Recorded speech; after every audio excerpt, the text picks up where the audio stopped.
مرسی میرا خیال ہے کہ آنے والے کسی اور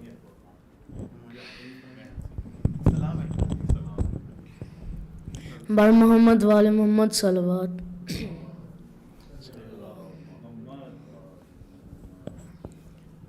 جون کے لال کا فرش عذاب چھاتا ہے، میں کیا بتاؤں کیسا شرف وہ پاتا ہے. بطول آتی ہے مہمان بن کے مجلس میں، وگرنہ کون غریبوں کے گھر میں آتا ہے. وہ لینے آتی ہے پرسا، یہ ان کا ہے احسان. کہاں غریب کا گھر اور کہاں حسین کی ماں، وہ جس کو پیس کے پالا تو چکیاں بی بی، وہ جس کی آنکھ میں آنسو نہ تھا روا بی بی، وہی حسین ہے اور خون دل حسین رواں. کہاں غریب کا گھر اور کہاں حسین کی ماں. زمین پہ زین سے آتا ہے تیرا لاتے جگر سے، آندیاں اٹھتی ہے پھٹ رہا ہے جگر. یہ وقت عصر نہیں ہے، یہ حشر کا میدان. کہاں غریب کا گھر اور کہاں حسین کی ماں. وہ تیری آنکھوں کی ٹھنڈک، وہ تیرا میوائے دل، وہ جس کو دیکھنا جب پاتی نہ سنبھلتا تھا دل، وہی حسین ہے خود اپنے خون میں غلطان. کہاں غریب کا گھر اور کہاں حسین کی ماں. میں اپنے بابا کا بازو جری ہوں، سفید ہوں، اے حرملا نہ ڈلوں گا میں تیغِ حیدر ہوں. تبسم علی اصغر سے صاف تھا یہ عیان. کہاں غریب کا گھر اور کہاں حسین کی ماں. رکی تھی سانس اجل کی حیات لرزا تھی کائنات پہ ہیبت قضا بھی حیران تھی جوان کے سینے سے کس طرح کھینچ لوں کس نہ کہاں غریب کا گھر اور کہاں حسین کی ماں حسین گریہ سے تیرے تارش پر ماتم کھلے تے بند کفن مان جب کیا ماتم سفیر نا لاؤش ون تھا آگتی یا دعا کہاں غریب کا گھر اور کہاں حسین کی ماں وہ جس مزار پہ تلوار و تیر و تیغ و تبر جو کچھ نہ رکھتا تھا آہ وہ مارتا پھاتر چراتی رہے گئی زخموں سے زہر تپان کہاں غریب کا گھر اور کہاں حسین کی ماں بر محمد وال محمد صلوات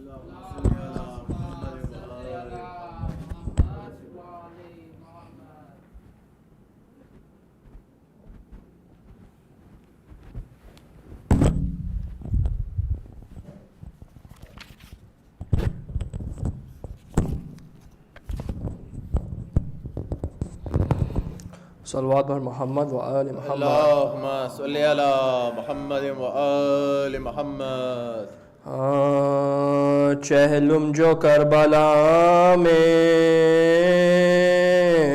72 کا ہو چکا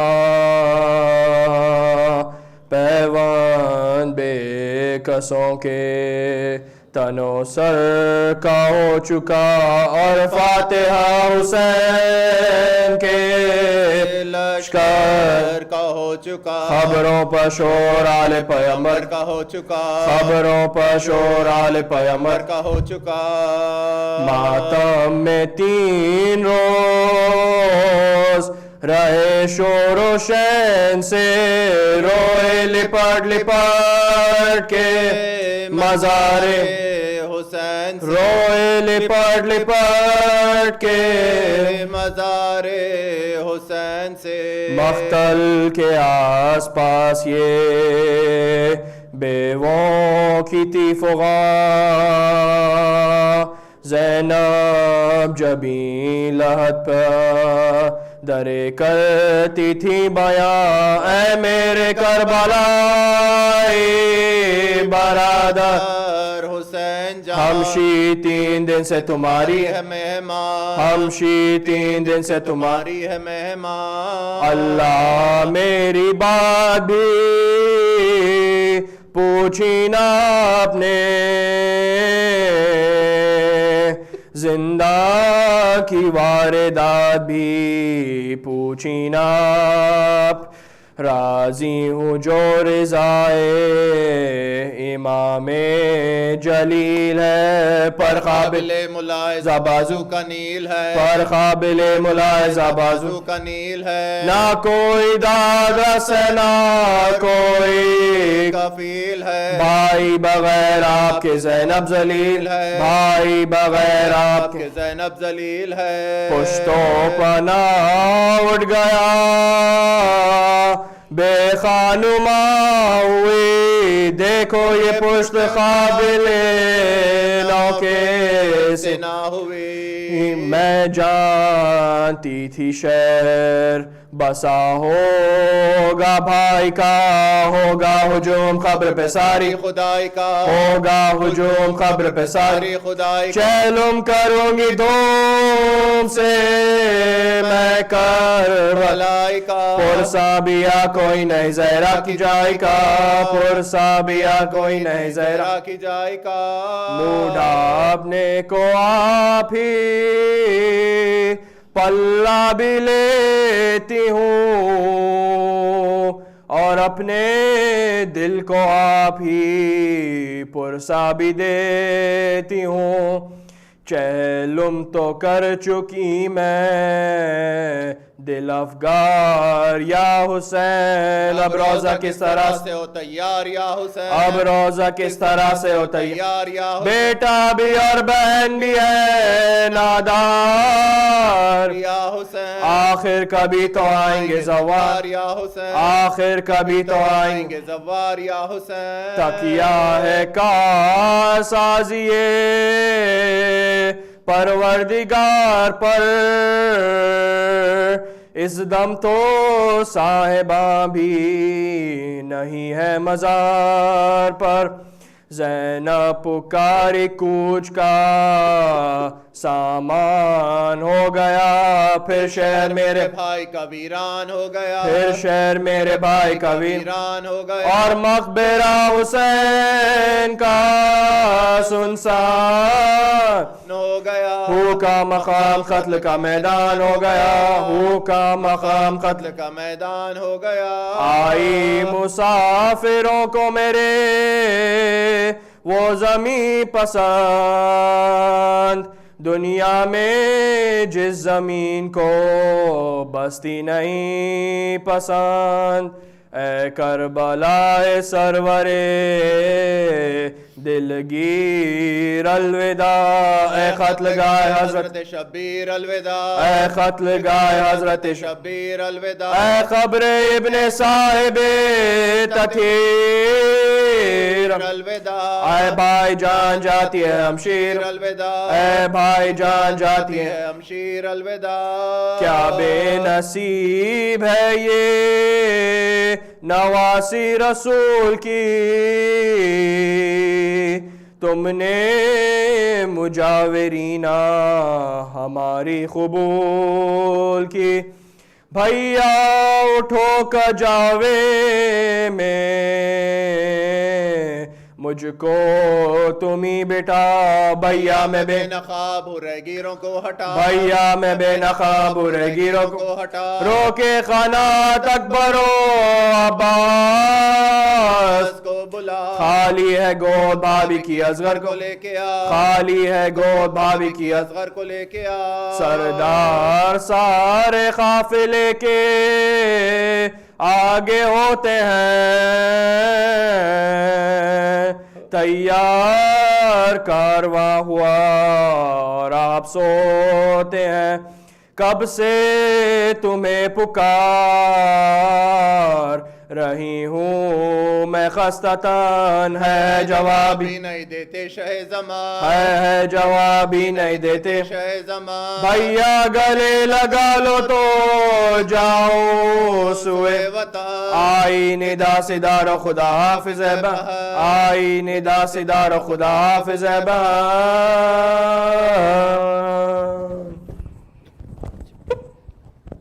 محمد وآل محمد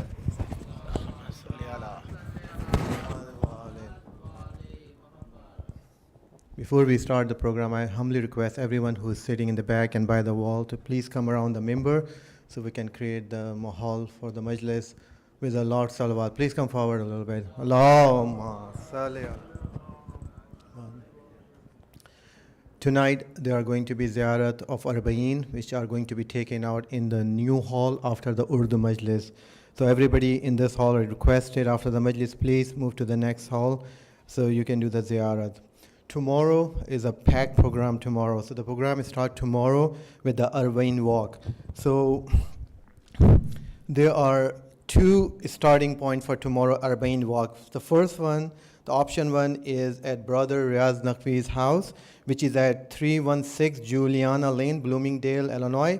The start time for this spot is 10:30 a.m. It's a 3.6 mile walk. The second spot is city center of Glendale Heights, which is at 300 Civic Center Place, Glendale Heights. And starting time for this from this slot is 11 a.m. Parking, you can come and park in IEC, and the shuttles are going to be available to take you to your choice of the starting point. After the Bar Muhammad wa Ali Muhammad Salawat. This Arbaeen walk is going to conclude at IEC with Ziyarat Arbaeen at 12:30, followed by the Ziyarat Salat Zohrain, and they're going to be Urdu Majlis at 1:15 p.m. and only Urdu Majlis. English Majlis is going to be at night, and followed by the Matam and the procession. Tabarruk will be at 3:15, and the Ladies Majlis is going to be at 4:30. Night program is continue at its scheduled hour, 7:30 with Salat Maghriban, followed by the Majlis at 8 p.m. Without any further ado, I request Dr. Sayyid Shabbir Kirmani to the member with a loud salawat.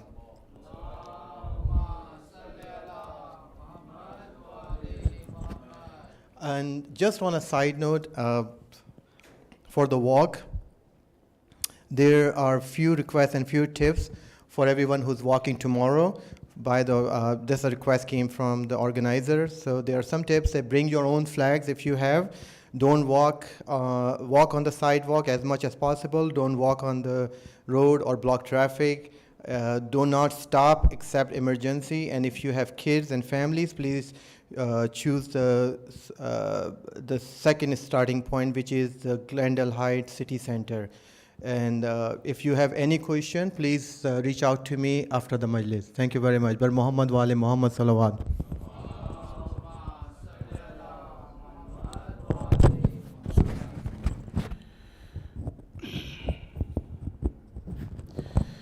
أعوذ بالله من الشيطان اللعين الرجيم بسم الله الرحمن الرحيم فوض أمري إلى الله إن الله بصير بالعباد ولا حول ولا قوة إلا بالله العلي العظيم حسبنا الله ونعم الوكيل ونعم المولى ونعم النصير والصلاة والسلام والتحية والإكرام على الرسول المسدد المصطفى الأمجد المحمود الأحمد الذي سمي في السماء بأحمد وفي الأرض بأبي القاسم محمد اللهم صل على محمد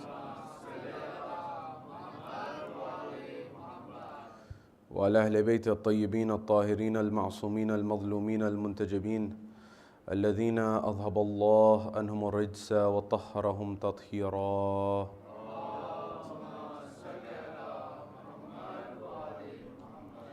وقل رب اشرح لي صدري ويسر لي أمري واحلل عقدة من لساني يفقه قولي أما بعد قال الله تبارك وتعالى في كتاب الكريم بسم الله الرحمن الرحيم أم حسبت أن أصحاب الكهف والرقيم كانوا من آياتنا عجبا صدق الله العلي العظيم زينوا مجالسكم بالصلوات على محمد وآل محمد اللهم صل. My respected elders, brothers and sisters, youngsters in Islam and Iman here in Chicago, across the globe, wherever you're hearing my voice, Salamun alaikum jami'an wa rahmatullahi wa barakatuh. Question, what is the future of our community?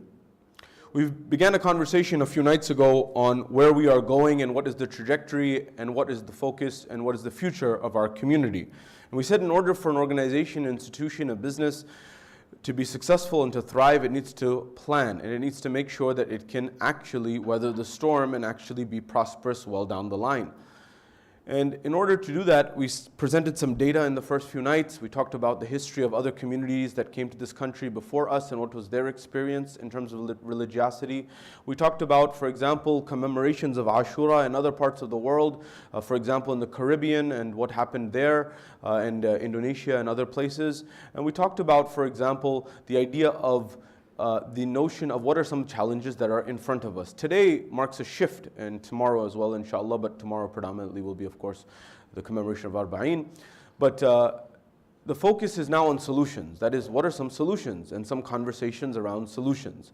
Now, before we get that started, a few things that I need to highlight for you and with you have to do with this idea of some caveats before we get there. That is, it's very easy to say prescriptions of what you think may work or may not work, but in actuality, you have to be a bit more humble in terms of will they actually work or not work. And history is a testimony to that in terms of what it is that can actually help that flourish.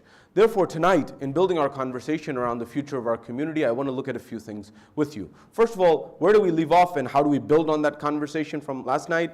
Number two, what is it about the history of other faiths and religions that we can learn from? For example, what can we learn about in the history of Christianity? Are there lessons therein for you and I? The next thing that I want to look at, what was the history of Islam and knowledge and what happened and where does that leave us today? Number four, what is a conversation and can a conversation happen between East and West? And if that were to happen, what could be some possible solutions that this would foster and facilitate? The fifth thing that I want to look at is with respect to the message of Imam Hussain alayhi salam, how is it that this respected individual, this great individual, this magnanimous individual who inspires so many people, millions across the globe, how can he inspire you and I to build the next generation in America of Shia Muslims who are more stronger and better Muslims than we are, for example? What is needed for that? And finally, of course, inshallah, we will have the commemoration, it being Shabbir Arbaeen, the night before Arbaeen or the night of Arbaeen. We will, of course, commemorate the Ahlul Bayt. This is our agenda for tonight. Wherever you are here in Chicago, across the globe, from the bottom of your heart, send a salawat on Muhammad wa ali Muhammad.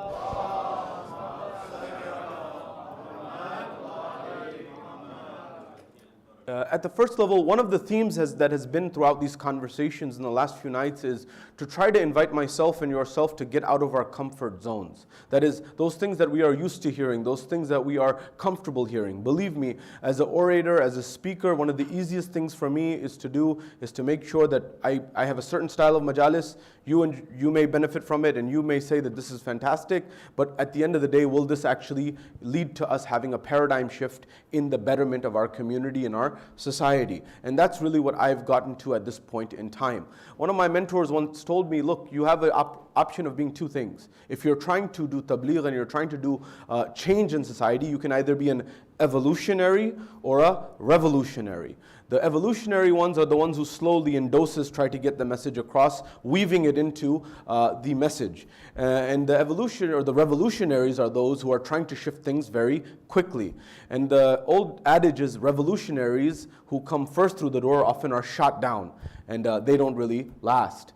Evolutionaries slowly are able to get this message. But I have spent most of my career as an evolutionary, but I don't have time anymore to waste. As I've put all my cards on the table, so to speak, as a metaphor, I've finished my PhD in engineering at the end of last year, and I'm looking to make that shift full-time in that area. But my concern is what is going to happen with the future of our community. And I mentioned to you that this idea of having our best minds in the Islamic sphere. And when we didn't have that, a decline ensued. In fact, even non-Muslims have understood this, let alone Muslims. For example, Karen Armstrong, who's of course not a Muslim, but I've been referencing many of her books, and I'll repeat her books throughout these nights, who's written on every major religion. In fact, she has a wonderful book called The History of God, 5,000 Years, Judaism, Christianity, and Islam. And for example, she has a book called The Bible, a biography or a history of the Bible. Where did the Bible come from? These are books that will help open and expand your mind. Reading and trustable, reliable sources can help you go out of the cave and perhaps explore different things and understand different things. And she's been invited to many conferences. For example, I'm not sure you're aware of this APNA conference that happens, Pakistani physicians and things of this nature. And they ask a series of questions. One question that's often been asked of Karen Armstrong, who was at Oxford, and she was actually studying to be a nun and things of that nature, and she left, was how will Islam go back to the golden age? How will Islam go back to that golden era where for 300 years at a minimum, all of the science and technology and everything was coming out of the Muslim world? The maths and the science and all the from 800 to 1100 AD. And her line, not my line, her statement, not my statement, she said, it will not happen, you will not go back to that golden era, you will not go back to that era until and unless you send your best minds to mullah school. Her words, not mine. And you notice that this person who's seemingly an outsider, and if you compare this to what I told you I experienced when I went to the East, and even those people who are living in the West, they say the exact same thing, that we suffered because of this. One of the challenges is, one of those elements that we suffer from as a community is because we somehow see life as this zero-sum game at a conflict. But if we were able to foster a conversation between East and West and actually facilitate this, you may find some beautiful solutions which I'm going to try to shed light on tonight.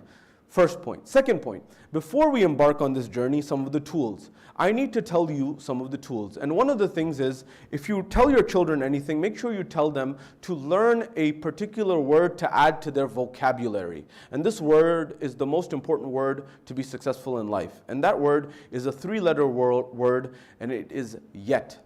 Y-E-T.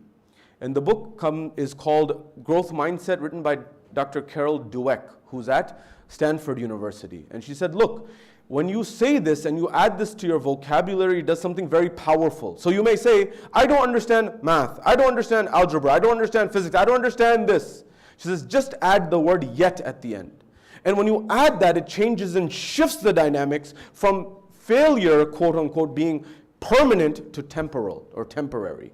And that's the power of it, because if I invite you to think about this, I'm very passionate about this, and I recommend when I'm gone perhaps, or at some point in time, you start having certain workshops and certain conversations in our community. Because you may find that right now the incentives have shifted in our communities. What we think is going to drive people to the Imam Bargah is not driving them to the Husainiyah anymore. For example, you may think, and you may look at the example of the history of Islam, and you may find that in the beginning of Rasulullah, he invited people to Da'wat-e-Zul Ashira and he fed them for 3 days. Now, today, if you have biryani or you don't have biryani, you will have more people if you have biryani. This is time-tested, true everywhere across America. We know this for a fact. But the amount of people that you may have in addition may not be as much as we could potentially have if we had other incentives. When I told you last night, I wasn't joking. When the incentives shift, the behavior shifts. So people in particular today, having conversations with management across America, and they're all saying, Sayyid, where is our community? Where is everyone? Number one. Number two, on top of that, most people in the Imam Bargah today are tourists in the Husainiyah.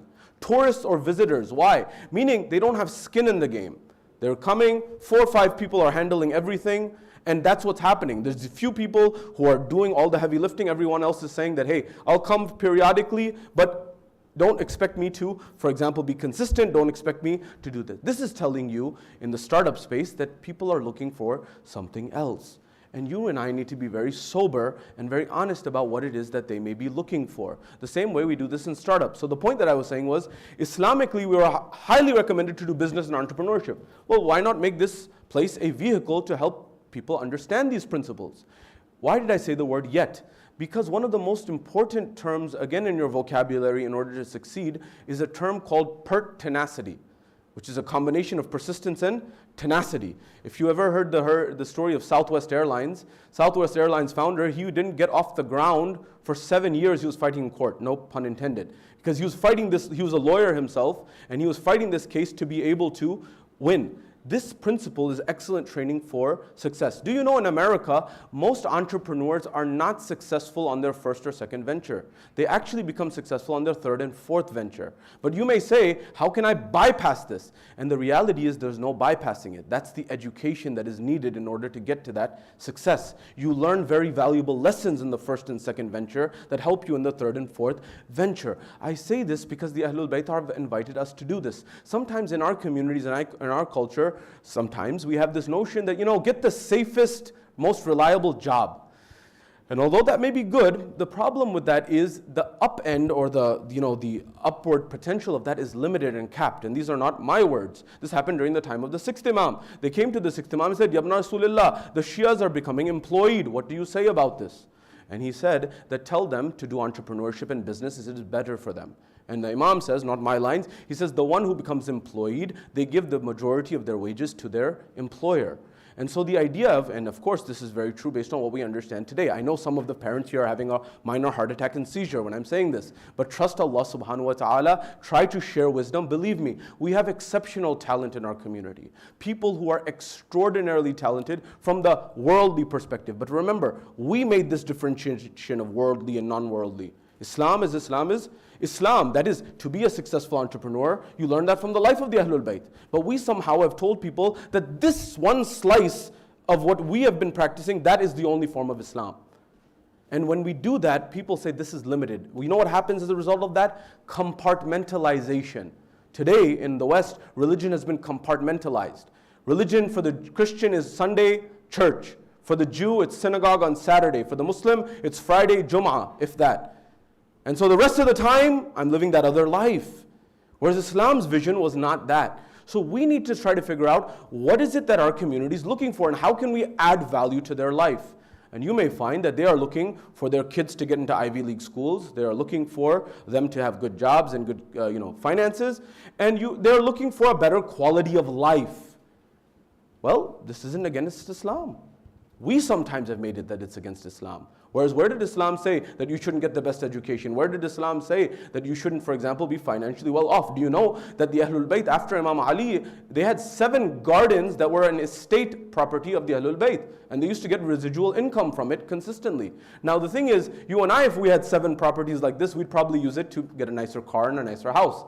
But and that may not always be bad. But the idea was they were using it for development. So now, perseverance is important. I went off on this tangent to explain to you why perseverance is very important. We're already on a tight deadline today. I know we have the ziyarat to do, and so I'm going to conclude earlier today. But remember this, the word is yet. So in order to get to the final journey, you and I need to know that it's a journey. It's not something that I'm at right now. So I need to have the humility to tell you that even in my statements that I'm about to make, I'm not there yet.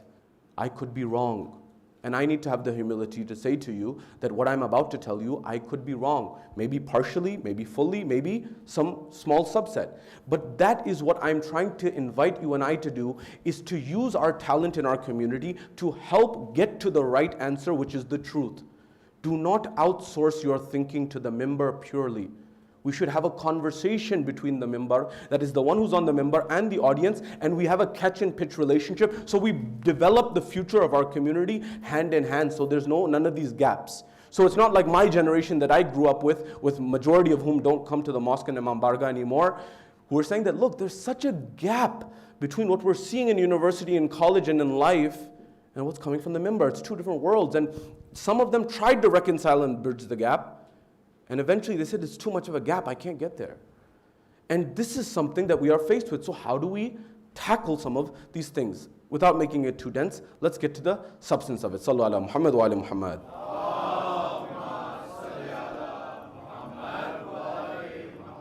So the first thing is, I need to be humble and say that, look, I'm not there yet. This is a process. If I had this conversation 10 years ago or 13 years ago when I started lecturing, I would probably be in a different space. But over time, you would think that one should have intellectual and spiritual growth in terms of understanding how they are developing. If you're still having the same views, the Ahlul Bayt tell us, the one who has their yesterday and today the same is at loss. That is, you should constantly be progressing every single day. That is, tomorrow and the day after, you should be on an upward trajectory. Now, that doesn't mean that always, every single day, your spirituality is always increasing. It may go down sometimes, but the general trend should be upwards. So building on that, I'm not there yet. And my hope is that I gave you the example the other night of blind spots. We can cover each other's blind spots. I may be missing something, you bring that to my attention. You may be missing something, I bring that to your attention. But together, collectively, we can cover everyone's blind spots, so we ultimately make the best decision for our community. So examples come up. Somebody says, oh, this is what I believe should be done for the betterment of the future of the community. So for example, you'll hear this everywhere across America. Build a basketball court, top of the line gym, all of this, build that, build this, build that. And theoretically, it's really good. But again, like yesterday, I said, did you validate the assumptions? I know community leaders who spent millions of dollars building the bells and whistles infrastructure. And nobody's coming. And they're upset that I spent all of this money. and nothing happened, number one. But there's other communities who have spent all the money and people are using it every single day. You may find that primary is actually building the community and the sense of belonging. Secondary is the infrastructure. And that's why I'm noticing a lot of the most affluent members of our community, they have stopped putting money into the Husainiya and the Imam Barga and the masjid. And you may say they've gone astray and they've gone this line, but you need to hear them out first. They say that, for example, we're getting more value out of our money, their view, of course, some of them, and I'm generalizing, but there's different views, in spending money in politics and, for example, academia. And although that's important too, we shouldn't see this as a zero sum. Our community should also be working on that. Political engagement, civic engagement, financial engagement, media engagement, and all of these things. And once we do this, we may get to a better place. So what I'm saying is right now, it's important for me to realize and you to realize that I could be wrong and and 100% nobody's right except the Masoom. So we should have that intellectual humility. Remember, Marx or any other historian, philosopher, economist, whenever you're dealing with the social sciences, to analyze the problem is easier than to prescribe a solution that works. Marx was able to diagnose the problem with capitalism perfectly. And he said these are the problems with capitalism. But his prescription, at least in the theory that was implemented seemingly, did not work. But again, we need to understand and be a learning community that we don't just take narratives that are there and try to say that's what people are saying. I'll give you a couple examples. Nietzsche, who's one of the philosophers of the last 200 years, he gave a very famous statement. He said, God is dead. Now my question to you is, when Nietzsche said God is dead, did he take a gun out and shoot God? As in, is that possible? Or when he said it, that's when God died? What happened? Or was he saying that the way that people are walking and talking and living in society, it's clear that they believe that God is dead in their minds? Number one, understand what is being said behind the scenes as opposed to what people are projecting. Number one. Number two, they say that Marx said that religion is the opiate of the masses. This is a famous statement. But people imply that he was saying religion is the problem, get rid of religion. Whereas if you really ask historians and thinkers who analyzed his words, he was not exactly saying that. He was saying something else. He was saying that religion is how people cope with the difficulties and injustices of life to try to soothe their pains. So if Marx was alive today, he would not be saying that religion is the opiate of the masses. He would be saying Netflix is the opiate of the masses. Or the mall is the opiate of the masses. Or Amazon, shopping online is the opiate of the masses. Whatever is occupying people's time to make them forget about the unfairness and difficulties of life, that is their opiate of the masses of that time. And so when we don't understand these things, we become subject to them. So now coming to this crux. First principle, I need to have intellectual humility, number one. Number two, when it comes to this idea of what is the future of our community, we need to start thinking about a Shia American identity, which is the nature of what is it going to be for the next generation. Not simply an imported form of Islam that we got from the East. You see, if you look at the history, you will find certain patterns and certain trends. Allow me to explain. Let's at the third level, let's go to the history of Christianity. If you read the history of Christianity, you can read the works of Karen Armstrong that I just mentioned a moment ago, or any history. Number one, who wrote the Bible? We know one thing, that whoever wrote the Bible, it was not Jesus. It was not Hazrat Isa. That is for sure. There's a debate, was it Paul or Luke or several other people put together and compiled the Bible, number one. Now, once it was compiled, the Bible that we have today is one thing for sure, we know it's not the original Bible in its original form. There have been changes. There have been different councils that have happened over time. And it's important for you and I to know this. Why? Because we live in an era and a society where I'm getting emails and messages from parents who said that, for example, their child is getting bullied because they're a Muslim, for example, that in the post 9/11 era. And they don't know how to answer some of these things. And they often message me and say that your lecture here helped to curb some of this because they had answers that for things that they had never been discussed. We are often solving problems at our Imam Bargas for people who are thousands of miles away in India or Pakistan or Iraq or Iran. Why are we not solving the problems of people who are growing up here and living here? They're facing different problems, but nobody's solving their problems. Can you imagine that you go and you come to America and you set up a business and you set up a business in Chicago and you say that, for example, and you have your shop and you've opened up everything and you have your store and you've paid your rent and everything, and people come into your store and they say, I want to buy something. You say, no, this is not for you to buy. This is for people in California to buy. Baba, why did you open up your shop here? said, no, this is for people in Florida to buy. Why do you have a physical infrastructure? What is this for? And you may find that much of this is what is the analogy of what's going on in our communities. We are trying to solve a problem that's in India and Pakistan to prove that Imam Ali is Khalifatahu bila fasal. I know Imam Ali is Khalifatahu bila fasal. You know Ali is Khalifatahu bila fasal. Why am I making that argument here? Does anyone have the courage to say this or not? You see, but the narrative becomes when you say these things, people are saying you're anti-Ali. Oh, God forbid. Where did that come from? You're anti-Azadari. You're anti-this, you're anti-that. Baba, where did this come from? We need to create safe spaces in our community where people can actually say what is on their mind. Right now, in every community across America, there is a vocal minority that controls the narrative. And they're very loud. And what happens is they intimidate people into following what they want to be followed. And what happens is young people say, this is not for me. This is not where it should be. And they disconnect and they disengage. And we should have a safe space, especially as followers of the Bayt. If we don't have a safe space to discuss ideas, who will? Where will people go? And that's something that we need to be very critical and crucial and very honest about. So this is the first thing. The second thing of this equation is when you read the history of the Bible, you will find that the Bible was compiled and over time there were changes that emerged. There were different councils that caused changes. For example, a famous council, which I've told you before, which I'm reminding you, was the Council of Nicaea. The Council of Nicaea was that council which happened by Constantine, who was the emperor who had an eastern and a western capital. Western capital was Rome, eastern capital was Constantinople, which we now call Istanbul. And he said that he wanted to unite his whole dominion under one form of religion. Akbar, the Mughal ruler, also did this in India. He created a religion called Deen-e-Ilahi, which lasted about just under 100 years. And then eventually it died out. He took elements of Hinduism, Islam, Christianity. He said there's one God. But it didn't last. But why did he want to do this? They wanted to do this so that you could bring everyone under one roof and get some idea of some unison, and then it would be easier to rule. Anyways, Constantine said, I want one form of Christianity in this dominion. Now, the Trinity was already existing before, but it was formalized in the Council of Nicaea. So he said to all the religious leaders, you are not leaving this council until you figure out one form of Christianity that the whole empire will follow. They said, we can't do this. 1 day passed, 2 days passed. He says, no, nothing's happening until you come to a decision. They said, okay, we're not coming to a decision. The solution is the Trinity, Father, Son, Holy Ghost. 3 forms of Jesus. Now the problem with that is because they had to park, it was a compromise and they had to park logic on the side, there's no logical understanding of it. It's on the basis of faith, number one. Number two, when it came to some of the narratives that are there in Christianity, we need to know where they come from because our children go to university.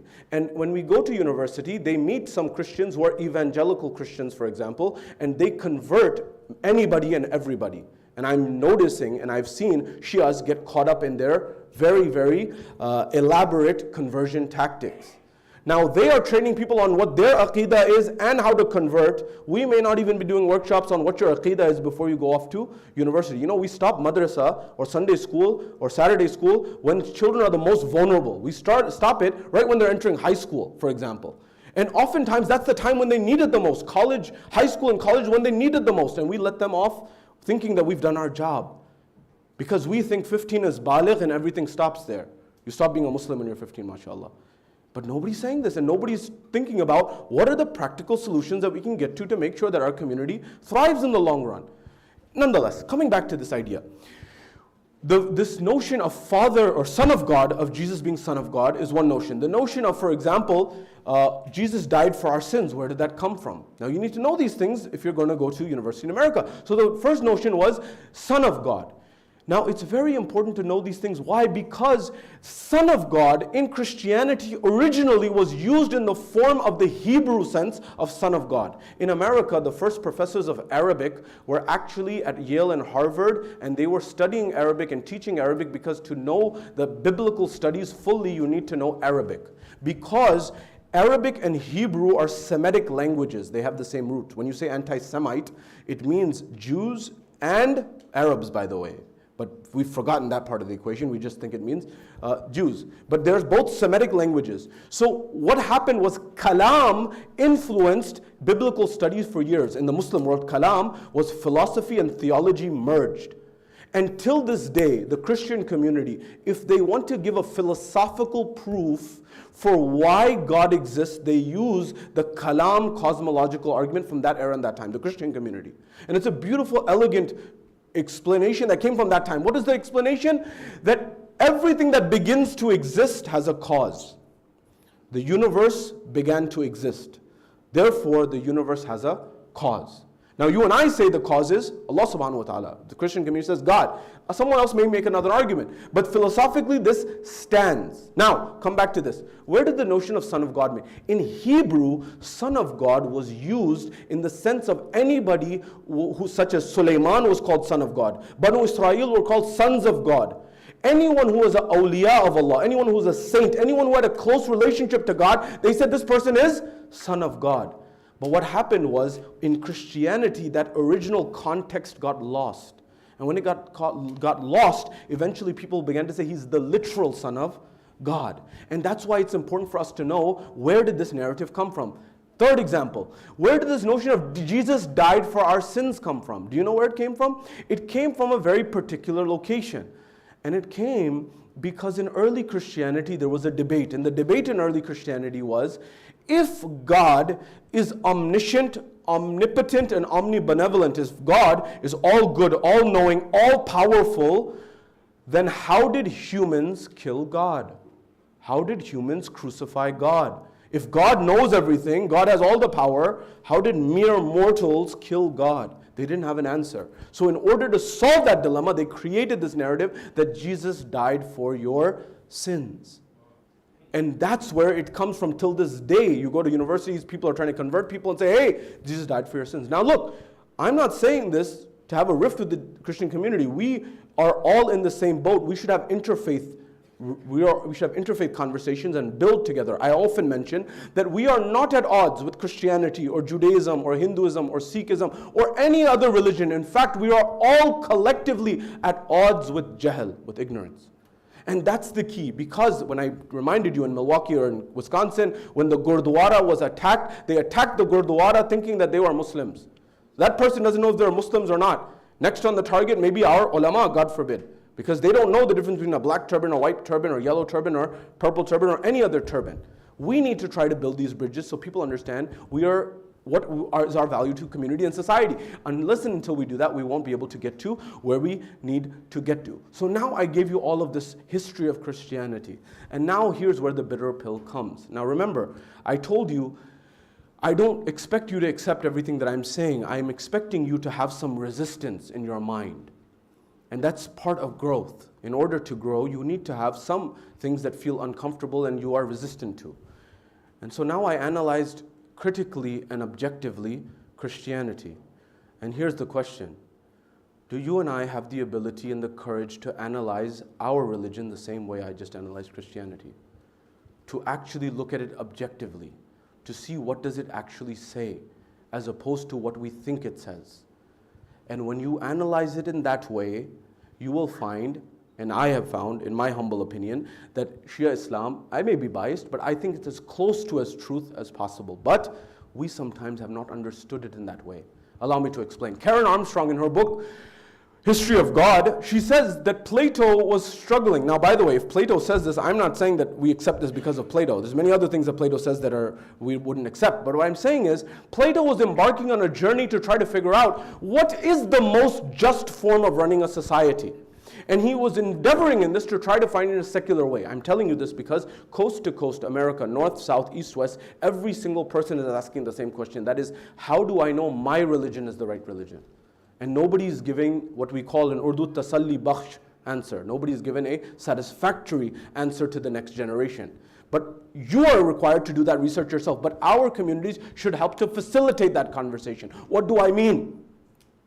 When you come to this notion of trying to understand this idea of why your religion may be right, one point to think about. Karen Armstrong says Plato was looking for the ideal republic. He said democracy, we know democracy is the worst form of government except everything else has been tried. It's the lesser of evils. We don't have a better solution, so we stick to that. But one thing I remind you, I was in Los Angeles and I had a bunch of quotes from the founding fathers, and Thomas Jefferson was adamant that in order to preserve the democracy of the United States, it required an educated populace. It required an educated America.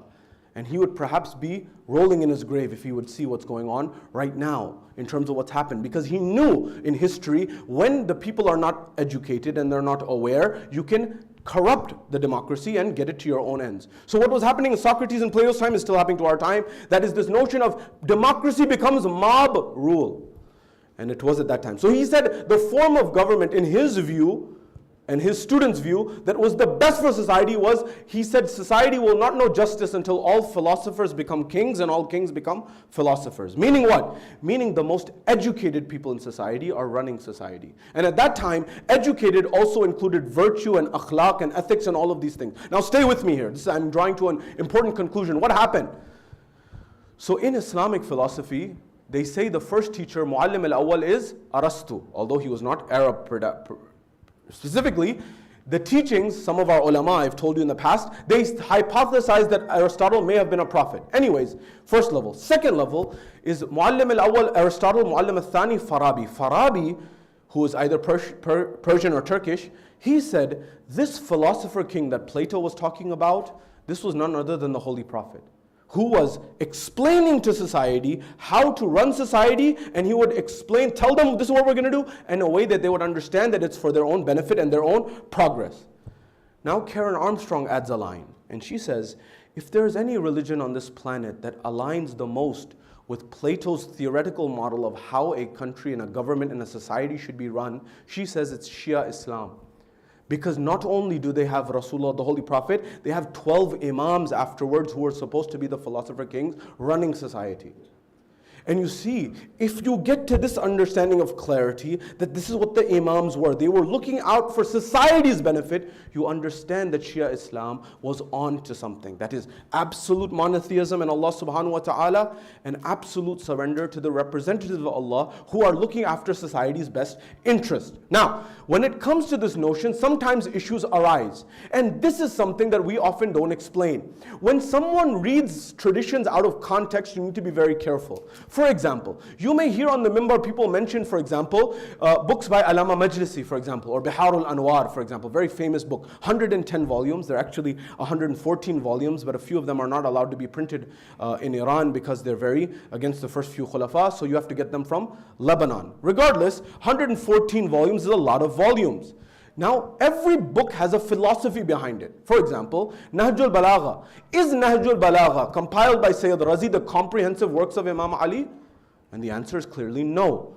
What was the goal of Sayyid Razi? The goal of Sayyid Razi was to compile those words of Imam Ali that were the most eloquent in Arabic language, so that if anyone who knows the Arabic language, be they Christian or Jewish or atheist or Muslim, they will say this is the most amazing language. That was his goal. So it's not everything, number one. What was the goal of Biharul Anwar by Allama Majlisi? The goal of Allama Majlisi was to get all of the corpus of hadith that we have under one roof. And then the scholars will tell, is this authentic or not? Why is that a problem? Because if you don't know that, I can sit on the minbar and I can play with your emotions. Do you know there's a lot of Israeliyat in Biharul Anwar? In fact, scholars of later times, they have condensed Biharul Anwar to say how much of it is actually authentic. And some scholars, they condensed 114 volumes down to 2. And some 4. So they argue that roughly 80 to 75 to 80% of Biharul Anwar is not reliable. Why am I saying this to you? What are our 4 most authentic books of hadith? What are they? You will find that there are certain books, such as our brothers in Ahl Sunnah, they have the 6 books, Sahih Sitta, Bukhari, Muslim, Tirmidhi, Ibn Majah, Sunan Abi Dawood, Nasai, these likes. We have 4 books. Before, actually, we used to have 400 books. Usul Arbaeen. That is the 400 books of our belief system. But when we lost a lot of our books because of the persecution of Shias that I mentioned in the previous nights, as well as the burning of libraries by the Mongols and others, we lost a huge corpus of our works. That's why some of the books are even in as far as India and Lucknow and Abaqat al-Anwar and things of this nature, they were preserved there because in the original times they were lost in their original space. It was when people traveled, they were preserved there. So now come back to this. When it comes to this notion of what it is that is truth and what it is that we are seeking, we need to try to be honest about understanding what happened. So the 4 books that we have are called Usul al-Arba'a or Kutub al-Arba'a, the 4 most authentic books, which are Al-Kafi, Man la yahdharuhu al-Faqih, Tahzib and Istibsar. Al-Kafi by Shaykh Al-Qulayni, the likes of Man La Yahdaru Al-Faqih by Shaykh Saduq, as well as 2 books by one author, the likes of Tahzib and Istibsar, which are by Shaykh Al-Tusi. Now the thing is, here's the kicker. According to many of our scholars, even Al-Kafi, which is our most authentic book of hadith, even every hadith in that is not 100% authentic. Some say even 1/3 of it may not be reliable, 2/3 of it. The scholars will tell you and I say that because you may pick one hadith out of context and you think that it's reliable, and in reality the scholar said this is not reliable. This is not something that is noteworthy based on its chain of narrators as well as its content. Does it align with the corpus of what we have? So what I'm saying is, if you don't know that, I can do a game with you that I can tell you this book says it, and you don't know if that book's credible or not. I can say this book right here, and many people used to do that and still do that. They point to books, oh, here's a stack of books, it's in that stack of books. And it's in your domain of I don't know what I don't know, which I mentioned last night. And so I can fool you and I can play with you. And you think that I've got you on cloud 9, but I'm playing with your emotions.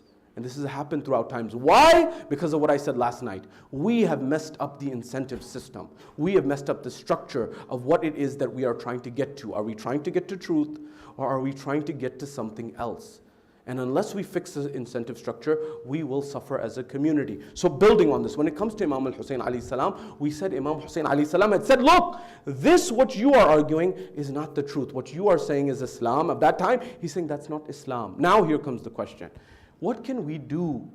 How can we start to bridge the gap? And one thing that we can start to do to bridge the gap is to start a conversation between East and West. If COVID has taught us anything, there is no one in this world who is more than a Zoom call away. How many of you and how many of us have had Zoom calls with our marja, our grand scholar? Do we always have to fly there to meet them? You may find they're actually quite open and they may be willing. But remember one thing. We learn from them as we should learn from them on the basis of the principles of Islam. But are we also going to wait for them to tell us about the technology revolution? You and I, who are building the technology of the world, the West Coast where I often lecture, is building the future, and that permeates to the rest of America, and from America it goes to the rest of the world. So when there are solutions that are technological in nature, scientific in nature, are we going to expect them to tell us about that solution? Or are we going to come together and have a conversation with them to say to them, hey, look, these solutions may be on the horizon. Can we work together to find a solution? Example. It's the worst kept secret in our community that young people and some old people are not paying khums. Now here's the deal. I said they're not paying khums. I didn't say they're not doing charity.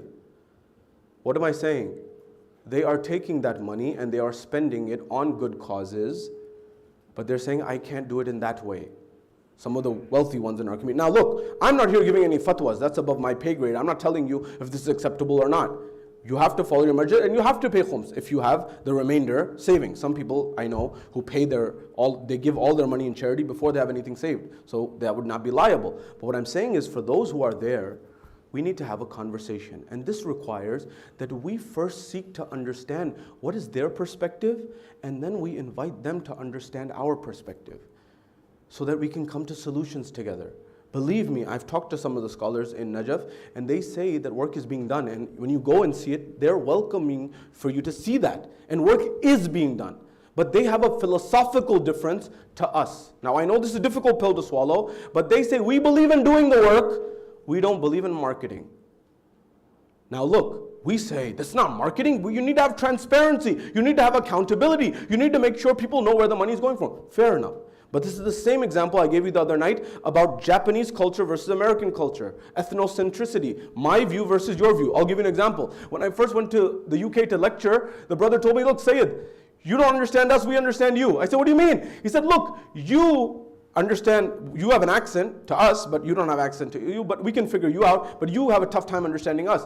I said, okay, well, what do you mean? He said, look, you have come here for the first time, but we live half the year in England and half the year in America. I said, what do you mean? He said, I said, you visited America recently? He said, no, I've never been there physically. We've never been there physically, the guys who are talking to. They said, but we live half the year in America, half in England, because we spend half the year physical year, and the other half we're watching the television, which you export to us, that you send to us. And so we understand the world from that vantage point. You see, the media is extremely powerful in getting these narratives out. Now, coming back to this notion, when it comes to this idea, are we coming to a resolution in terms of trying to bridge this gap? So when young people are saying, we want transparency, we want accountability, that same brother in England said, you Americans are all marketers. You are all liars. This is what he was saying. Because in America, if you know one thing, America knows how to sell things. The rest of the world doesn't know how to sell things. In fact, if you go to the mall in England, people do not approach anyone. If you go to the mall in London, nobody will come near you. In America, it wouldn't be 2 seconds before somebody has come to greet you and meet you. The concept of sales is something that is very American, and Americans, we take pride in it. But other parts of the world don't do that. Understanding culture, understanding dynamics matters. Now come to this question. The generation here, they want accountability, they want transparency, they just want to know where is the money going, is it getting to the person who needs it? That's one side of the equation. The scholars on the other side are saying, we're doing whatever we can in order to get it to whoever needs it. And don't try to think you're doing a favor to us. And sometimes we get arrogant sending money.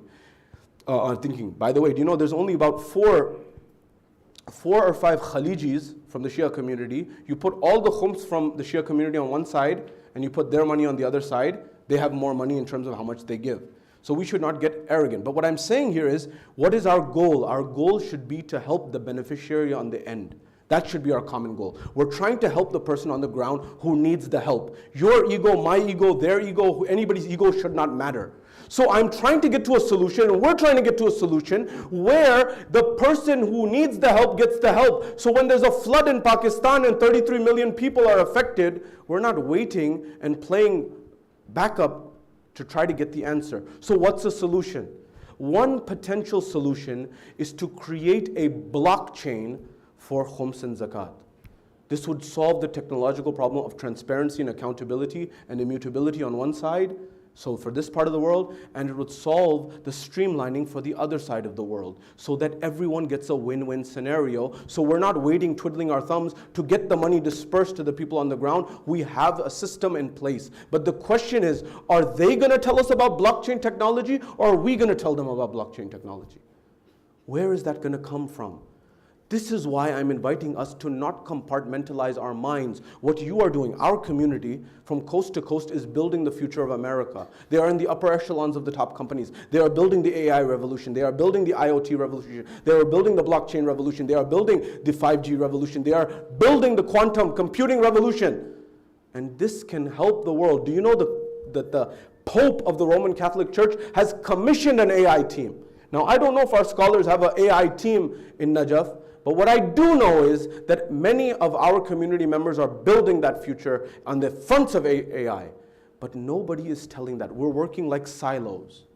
Do you know silos? I remember in grad school, we studied innovation. One of the things we were studying was innovation. And Google, we were comparing at that time. Now things have normalized, but we were comparing Google to Microsoft at that time. Incentives, remember. Google was surging at that time. Microsoft, there was an era where they were not surging in innovation. And when strategists analyzed Microsoft, they found out the reason that they were not flourishing was because of their incentive structure. What was their incentive structure? Microsoft, at one point in time, they had Microsoft Research in California or in Seattle. They had Microsoft Research in Israel. They had Microsoft Research in X, Y, and Z place. But the way their incentive structure was set up was that they compared different research departments to each other. And when they compared the innovation in America to Israel to other places, they realized that the people, because they were being compared to one another, they were not sharing what they had found. They were in silos. And this was causing them to shoot each other in the foot. Google and other companies had a much more open innovation policy and incentive structure where they were not having people hide what they had come up with. They were building on top of it. So what I'm saying is we have to figure out in terms of incentive structure, how can we help them understand and how can we actually understand their view so we build a vibrant future and build a vibrant community in the long run. Look, I'm concluding everything here. I know it's a Shabbir Arbaeen and this is the utmost importance. But believe me, you may find that this is not aligned with the message of Imam Hussain, but in my mind, this is the essence of Imam Hussain's message. To speak out in the difficult times, in the difficult scenario. It's very easy for me to validate what you already believe and say it and repeat it, and you leave happy, I leave happy. But that's not going to lead to growth. Pain, sometimes pain is needed to succeed. Sometimes pain is needed. If you want to understand something, I'll tell you a lesson that I learned from one of the multi-billionaires from our community. I won't tell you where, but in the US, not in the US actually, in the Middle East. So he said, look, my father told me something and I want you to remember this. And that was that a principle in business is that if your hand is going through a difficult time and you have to make a difficult decision, whether you amputate the hand or you just wait and see, although it's difficult, make the difficult decision, amputate the hand to save the rest of the body. And in that scenario, he realized that sometimes you have to do the difficult thing which no one is willing to do. Because there's a huge cost. Why would anyone do it? Why would anyone ruffle feathers? Why would anyone make enemies? Why would anyone do any of that? But unless and until you and I are willing to create that space, we won't get to that. If Karbala teaches us anything, it should teach us that. Imam Hussain alayhi salam could stay at home. He could stay in Medina. He could have given bay'ah, quote unquote, given bay'ah to Yazid. Of course he couldn't when he gave his famous statement, Mithli la yuba'u mithla, one like me cannot give allegiance to one like him. But he laid out a principle. And that question echoes for you and I today. That is groupthink. Do you know in our communities, groupthink is a well-documented psychology phenomenon. I invite you to study it. And groupthink is very clear that everyone's gotten on one page, and even if they're wrong, nobody will speak out. You know, sometimes they'll just remain silent. And you think that silence is consent, when that silence is not consent. Actually, they want to say something, but they're like, how far out of the cave can I take you? And how far out of the cave are you willing to go? And they're saying, you know, it's not worth it. And eventually that leads to an environment where many people stop coming. This is the harsh reality that we are faced with. Now look, when we look at alam, when we look at ziyarah, when we look at taziyah, sometimes we have this narrative in our community to say that this is all bad, this is all bid'ah, this is all wrong. We need to be more compassionate and we need to understand, where did that come from?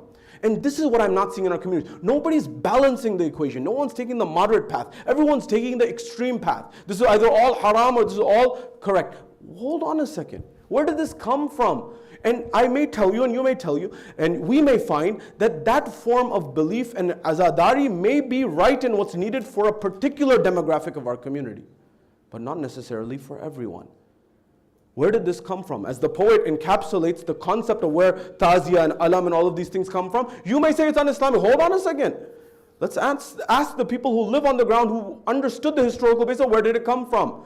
Roz rozae sheh par kaise haziri hogi, hasrate ziyarat ne taziya bana dala. The poet says that how can you go in the court of, if you're living in India and Pakistan and other places, how can you go for the ziyarah of Imam Hussain every single day? You know, today we have the modern transportation systems, we didn't have it at the time. So that wanting, that arzu, that wish, that desire to see Imam Hussain alayhi salam and the Ahlul Bayt led to the structure of taziyah and the structure of the alam and these things to have that connection and that nisbat. Now I'm going to give you an example. Based on this whole same notion, it's possible that something works in that space and that zaman and makan and that time and maybe even till today. But in this form, maybe something else is needed here. That can also be right, this can also be right. Remember, false dilemma, I told you this the other night. We have this notion of either this or either that. I'm telling you this because many young people are looking for Islam. And when they come to the Imam Barga, they're not finding. I'll give you my own example. Growing up, we were telling the communities, look, I understand Urdu, you understand Urdu. Urdu is a beautiful language. But understand one thing, there's many people in our generation who don't understand it. They don't know it. And they are losing Islam. And so do you know what the narratives will come? Ayatullah, this is saying this, and Ayatullah is saying, teach your children the mother tongue, which is true. Fine, very good. But did they say make sure that you teach the mother tongue from the Imam Barga's member? Or did they say teach it at home? You made that a prerequisite to deen. They never put those words in their mouth, you put those words in their mouth. And this is the game that's being played, that people don't see, that people are saying, Mama, Baba, that's not Islam. That's incentives, that's power structure, that's something else. That's this, that, and the other. if we want people to be around, we need to make sure that akhlaq here is pristine. We need to make sure that the principles of Ahlul Bayt run these institutions. Otherwise, people will say, look, let's move that varnish and that sticker that's there that says Islamic something, and let's put it what it is. But I'm saying this not to ruffle the feathers. I'm saying this to prevent what happened in Christianity 600 years ago, and that was the Protestant Reformation.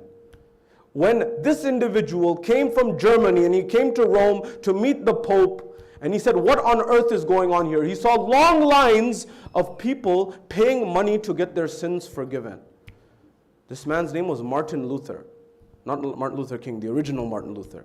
He said, this is God's religion. I'm going to pay money to human beings to get my sins forgiven and get a certificate from random people? How is that possible? He posted the Protestant Reformation on the wall of the church. It led to a new branch of Christianity. Protestants and Catholics. America was built by Protestants. What's interesting is Christianity was in its 14th century when the Reformation happened. Islam is in that same century. You may find that it becomes like a balloon or a pressure cooker, that eventually people get so frustrated with this organized concept of religion that they are saying is not the most just. It can be just, it was just at some point, it explodes. And when it explodes, people say, I'm going to follow my own form of religion. The same way the Protestants did. I'm trying to prevent that, so we start the dialogue earlier on rather than way downstream. Imam Hussain teaches us that. Do the difficult thing, but in the long bend, you can sleep at night, and your generations can sleep at night.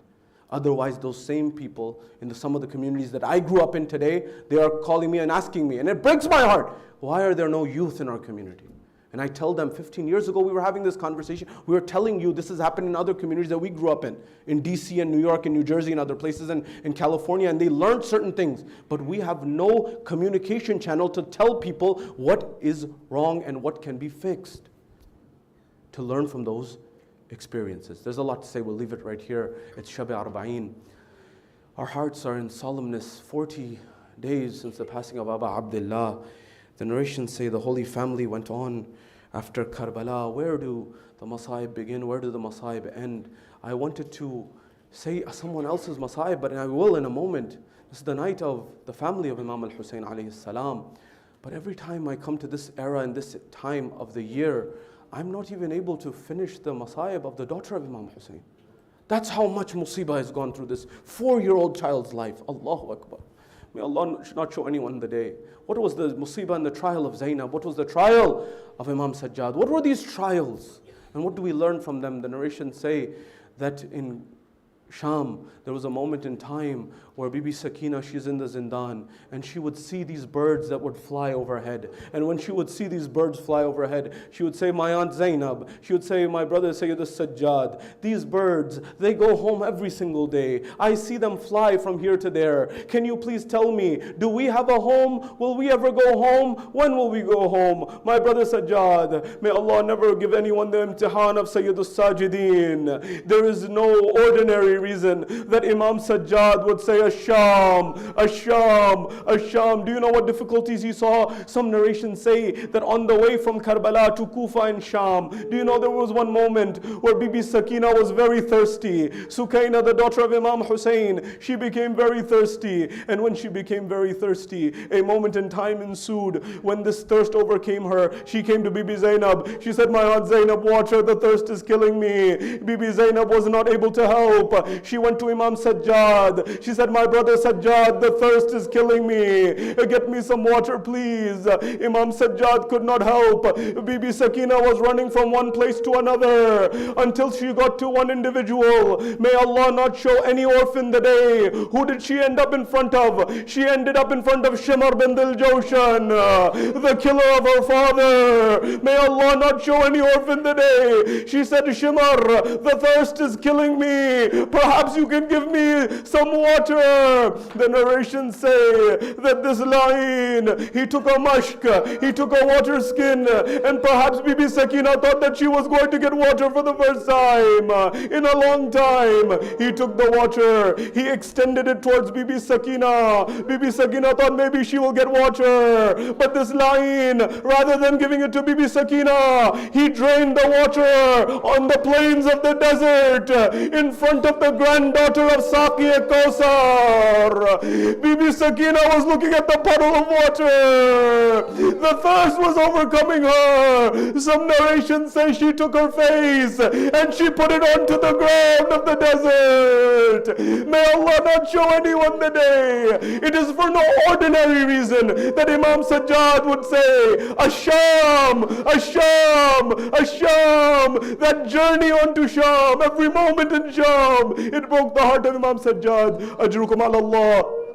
Give your tears, give these statements. These are the zamana that will help you on the day of judgment. The narrations about this are clear. Do you know what happened? Bibi Sakina, she remembered her father in the zindan of Sham, and she was crying a lot.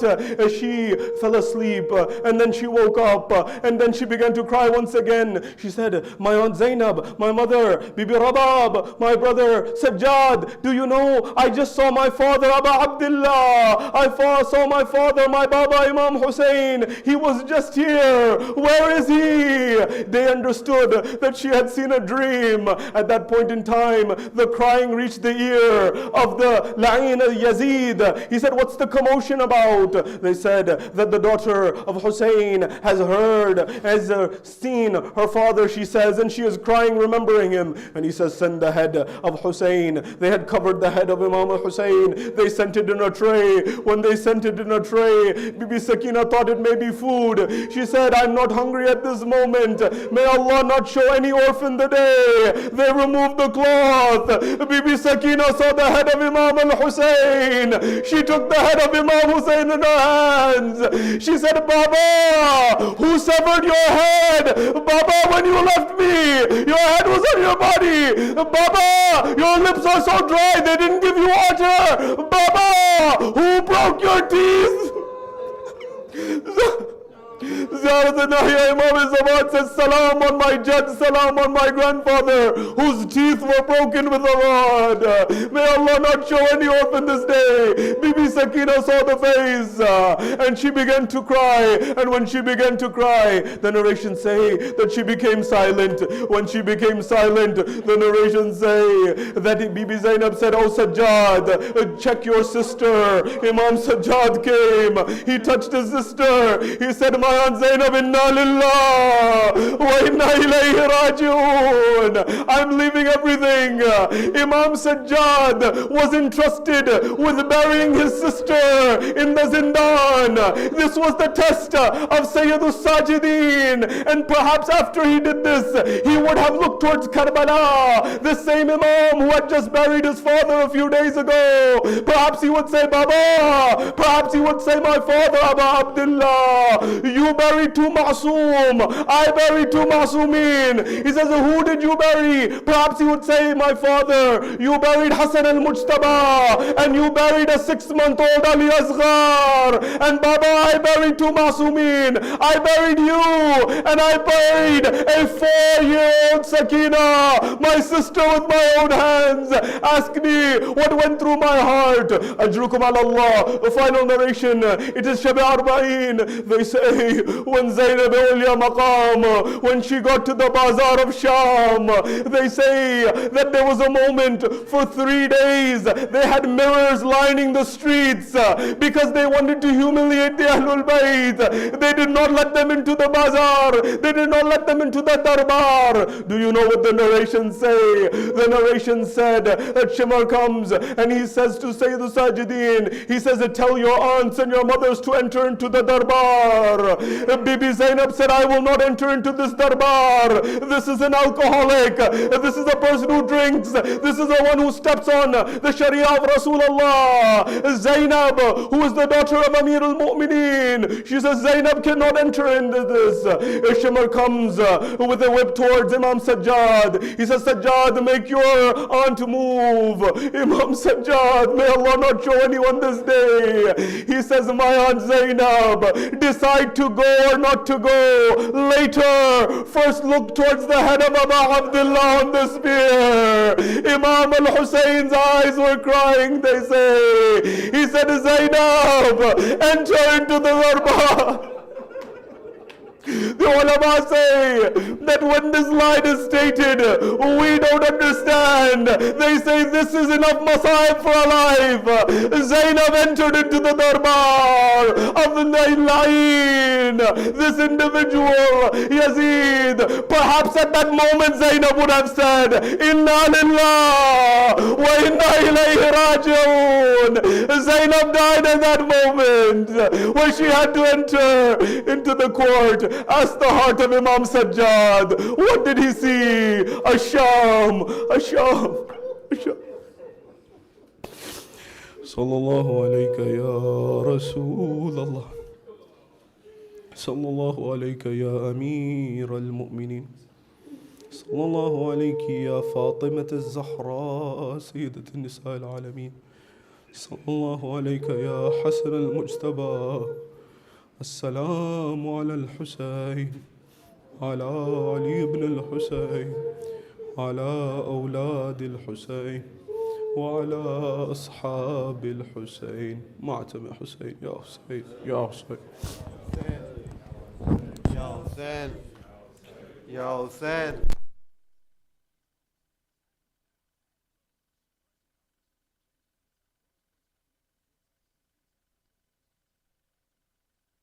Hussain, Ya Hussain,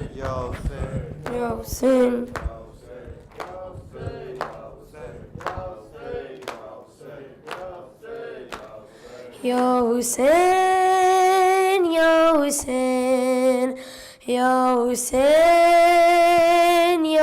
Hussain, Ya Hussain, Ya Hussain, Ya Hussain, Ya Hussain, Hay Ya Hussain, Ya Hussain, Ya Hussain,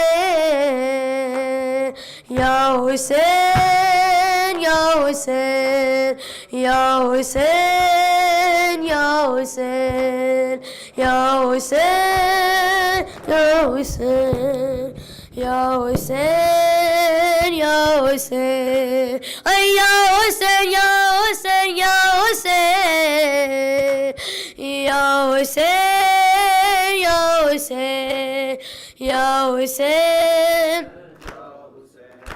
Hay Ya Hussain, Ya Hussain, Ya Hussain,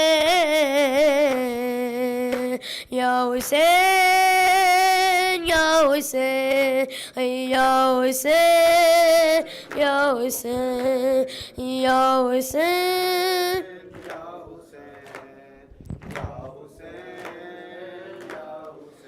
جب مجھے آپ کے قاتل ہے مارا بابا، جب مجھے آپ کے قاتل ہے مارا بابا، جب مجھے قاتل ہے مارا بابا، جب مجھے آپ کے قاتل ہے مارا بابا، ہر تماچے پہ سکینہ نے، ہر تماچے پہ سکینہ نے پکارا بابا، جب مجھے آپ کے قاتل ہے مارا بابا، جب مجھے آپ کے ہے مارا بابا، مجھے بالوں سے پکڑ گئی ہے تماچے مارے، مجھے بالوں سے پکڑ گئے ہیں تماچے مارے میں نے سرش میرے سے مانگا جو تمہارا بابا جب مجھے قاتل ہے مارا بابا جب مجھے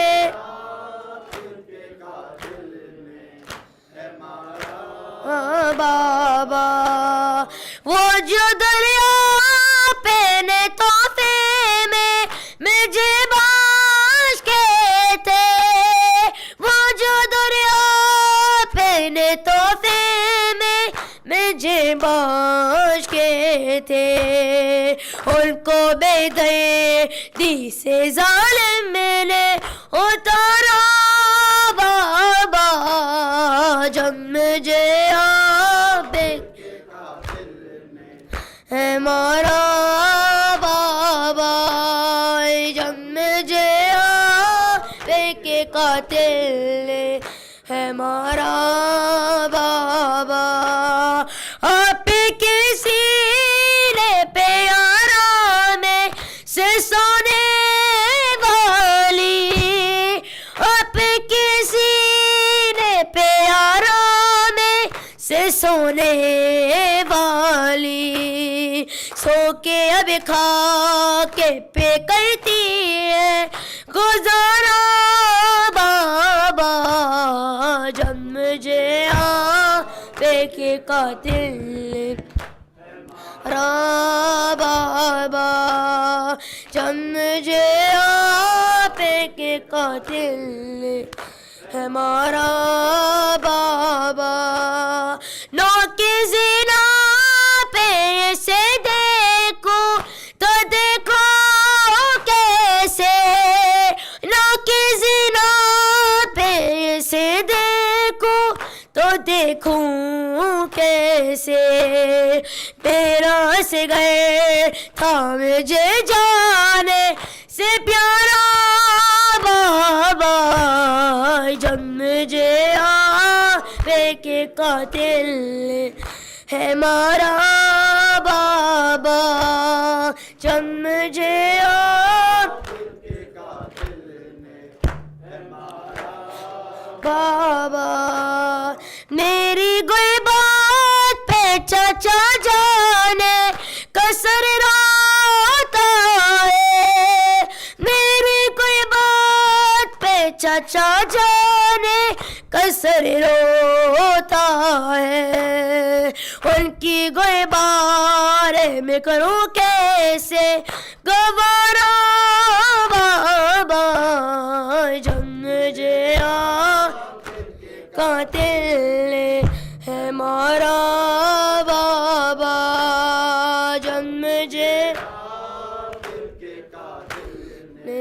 ہے مارا بابا قید خانے سکینہ سے ستم گاری ہے قید خانے سکینہ سے ستم گاری ہے کیوں نہیں آتے مجھے دینے سارا بابا جب مجھے کے قاتل ہے مارا بابا جب مجھے آپ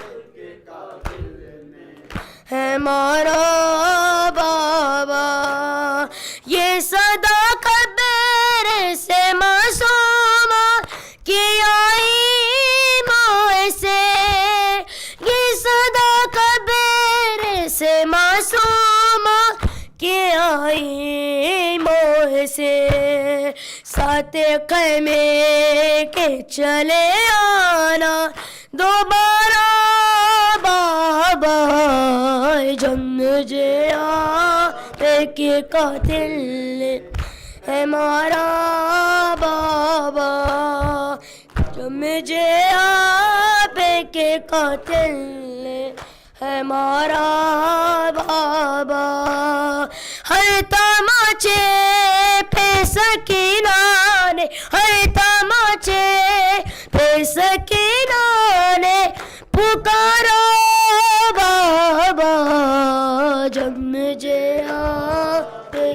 وبركاته.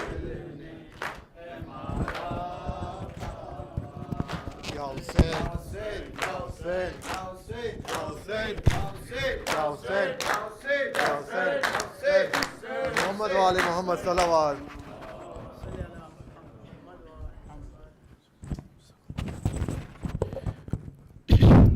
السلام عليك يا رسول الله، السلام عليك يا أمير المؤمنين، السلام عليك يا فاطمة الزهراء سيدة النساء العالمين، السلام عليك يا حسن المجتبى، السلام على الحسين وعلى علي بن الحسين وعلى أولاد الحسين وعلى أصحاب الحسين، خصوصا سيدي ومولاي أبي الفضل العباس بن أمير المؤمنين.